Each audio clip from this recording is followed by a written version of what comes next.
Bem-vindos. Hoje a gente vai mergulhar em um livro que, sabe, à primeira vista pode parecer um greatest hits, ou talvez um remix. Estamos falando do segundo livro das Crônicas. Nossas fontes são alguns guias de estudo e introduções que ajudam a gente a entrar na cabeça por trás do texto. E essa é a nossa missão hoje, descobrir por que este livro existe. Ele reconta muita coisa que já está lá no livro de Reis, então a grande pergunta é: por que contar de novo? Qual é a perspectiva única do autor, o tal do cronista, e que mensagem ele estava, tentando desesperadamente passar? Essa é uma ótima pergunta porque a resposta muda tudo. Não é só uma repetição, né? Pensa no público original. Eles perderam tudo. A casa, o país, o lugar de adoração.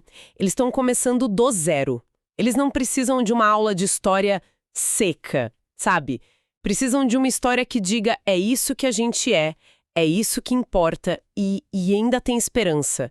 O cronista não é só um historiador, ele é um construtor de nação, usando o passado para forjar um futuro. Entender isso transforma o livro. De uma crônica vira um manual de sobrevivência. Ok, vamos desembrulhar isso. Um manual de sobrevivência. Gostei. Então, quem é esse construtor de nação?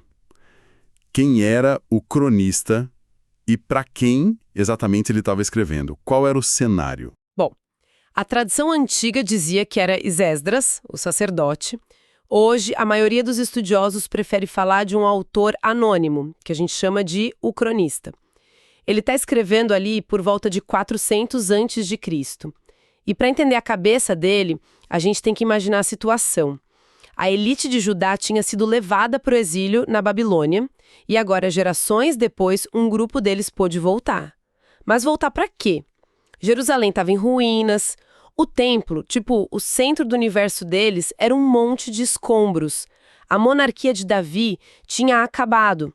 A situação era, para ser bem direta, bem complicada. Entendi. É como se a identidade deles tivesse sido pulverizada. Eles voltam para casa, mas a casa não existe mais do jeito que os avós contavam.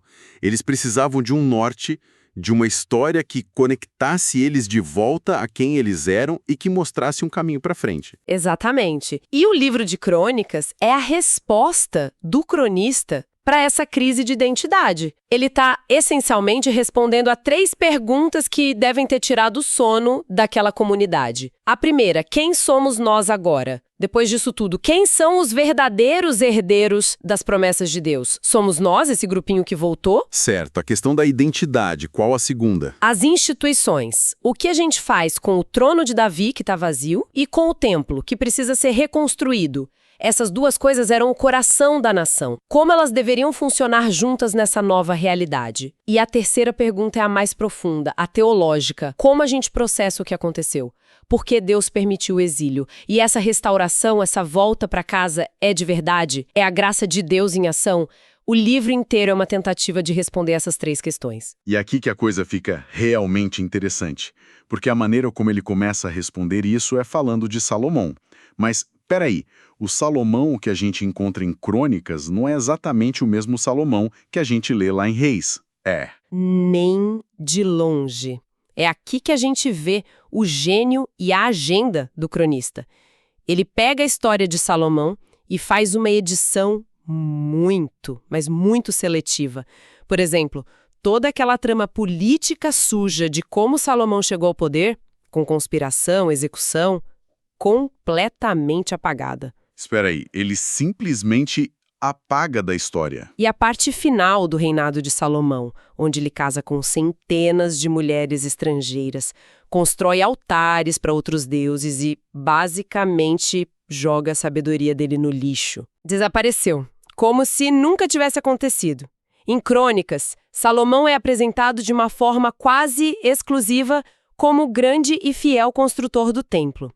O cronista não está mentindo no sentido de inventar coisas, mas ele está usando a tesoura de edição mais afiada da história.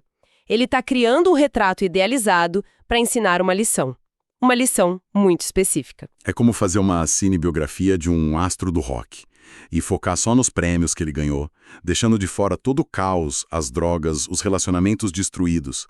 Você está contando uma verdade, mas é uma verdade com um propósito muito claro. Perfeito. E esse propósito fica evidente até na estrutura literária que ele usa.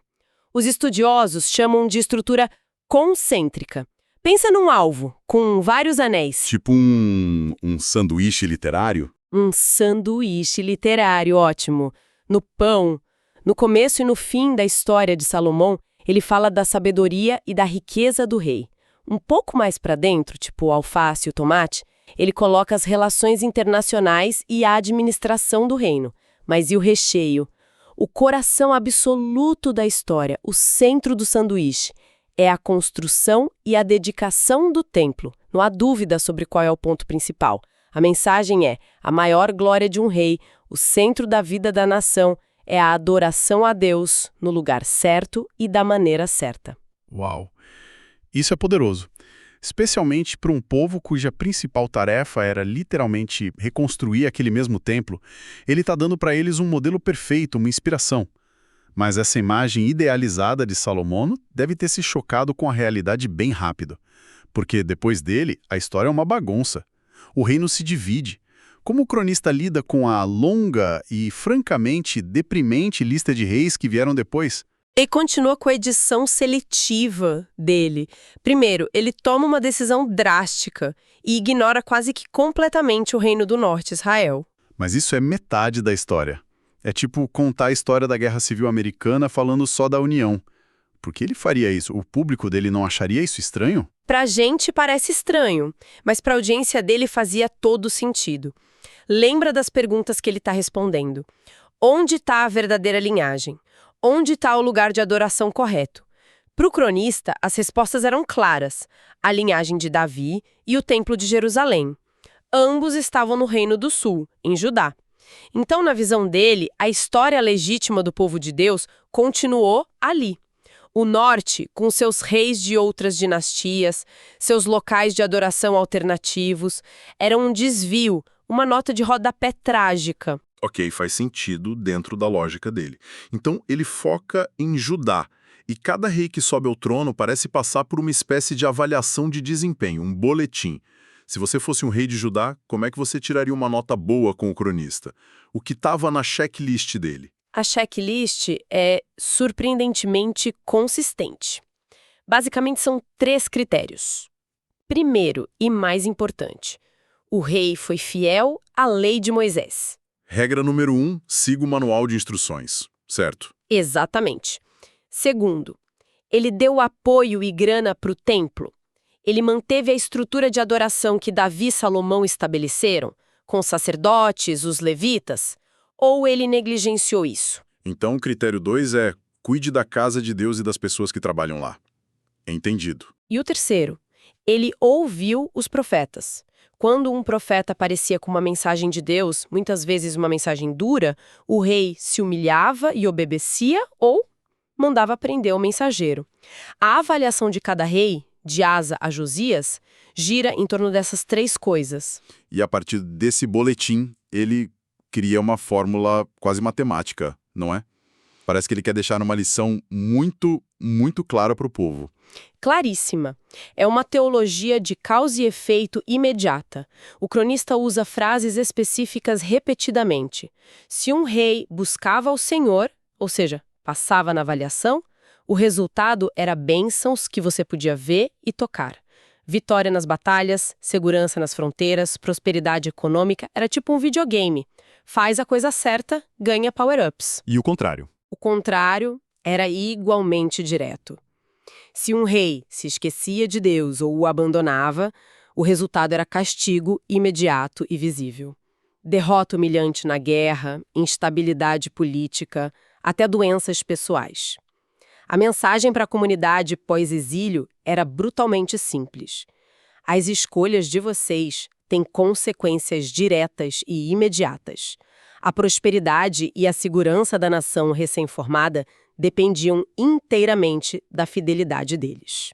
Tenho que admitir, ouvir esse ciclo de seja bom, seja abençoado, seja mal, seja punido, de novo e de novo, começa a parecer um pouco sombrio.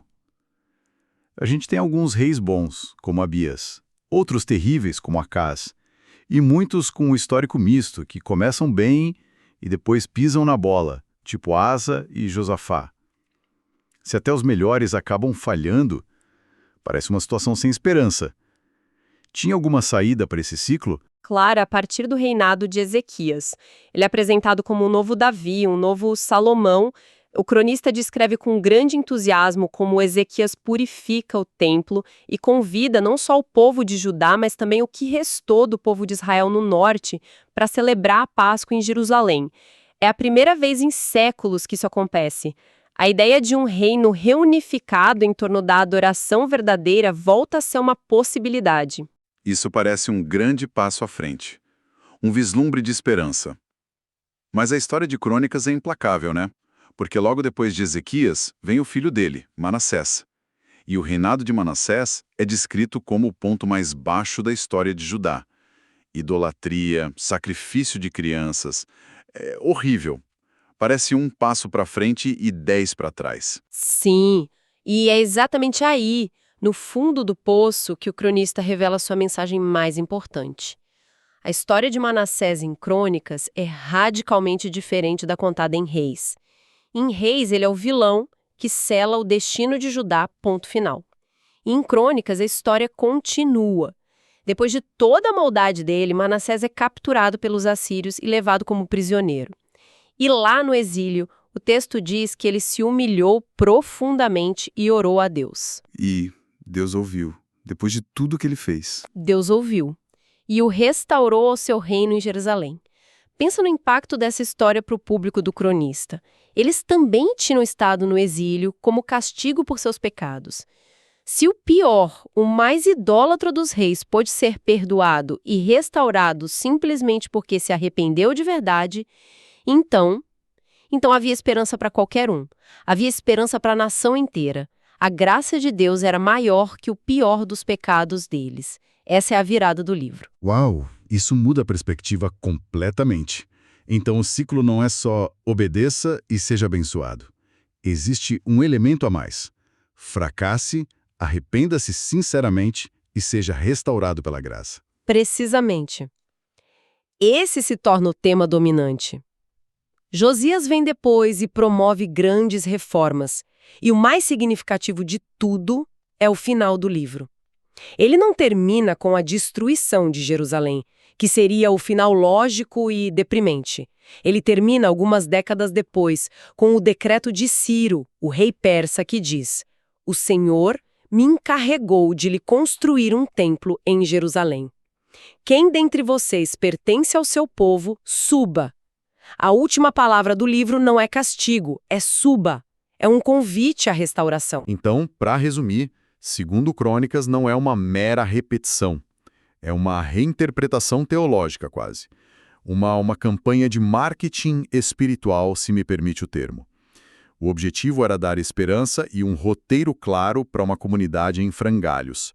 E o roteiro era: centrem sua identidade na adoração correta, no templo, e lembrem-se de que a fidelidade à aliança com Deus traz bênçãos. Mas, mais importante, o arrependimento sincero sempre abre a porta para a misericórdia e a restauração. É a síntese perfeita. A obra do cronista é um exemplo fascinante de como uma narrativa pode ser moldada para inspirar, corrigir e guiar uma comunidade num momento de crise existencial. Ele mostra pra gente que a forma como contamos nossa história, as partes que escolhemos destacar, as lições que extraímos, é tão importante quanto os fatos brutos. É a interpretação da história que dá poder para ela transformar o presente. E isso nos deixa com uma reflexão, não é? O cronista pegou a história cheia de falhas de sua nação e a recontou de uma forma que desse sentido, direção e esperança a uma comunidade em crise. Isso nos leva a uma questão importante para os nossos dias. Como nós contamos as nossas próprias histórias, sejam elas pessoais ou coletivas, para encontrar propósito depois de tempos difíceis? Que elementos da nossa história a gente escolhe enfatizar?